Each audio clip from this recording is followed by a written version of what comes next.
আমরা এখন যা করছি সেটা is not for this world cup. मालिक बस बहुत हो गया आज तो इस बात का फैसला कल ही डालते हैं। এই বিশ্বকাপ দেখে আপনার চিন্তা করলে হবে না, আপনাকে নেক্সট বিশ্বকাপ টার্গেট নিয়ে করতে হবে। আপনি तो हो गया ना फैसला। এমন কোনো কোচ নাই, এমন কোনো বোর্ড নাই যে হঠাৎ করে একটা রাতারাতি 1 মাসের মধ্যে আপনাকে সব চেঞ্জ করে দিবে, একটা টিম ভালো করে দিবে। সো আপনাকে এখন লং টার্ম, এতদিন যা হয়েছে হয়েছে, এখন আমরা লং টার্ম চিন্তা করছি। আমরা টার্গেট করেছি নেক্সট বিশ্বকাপ, T20 ওয়ার্ল্ড কাপ।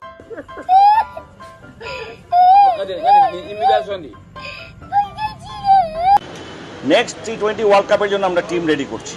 এটার জন্য কিছু এখন এক্সপেরিমেন্ট হবে, কিছু আপস অ্যান্ড ডাউন হবে, সেটা হলো এক জিনিস। সেটা we are ready to absorb that. মানে ওটা যদি খারাপও হয় আমরা হতাশ হব না, কিন্তু আমরা চাই ভালো করুক।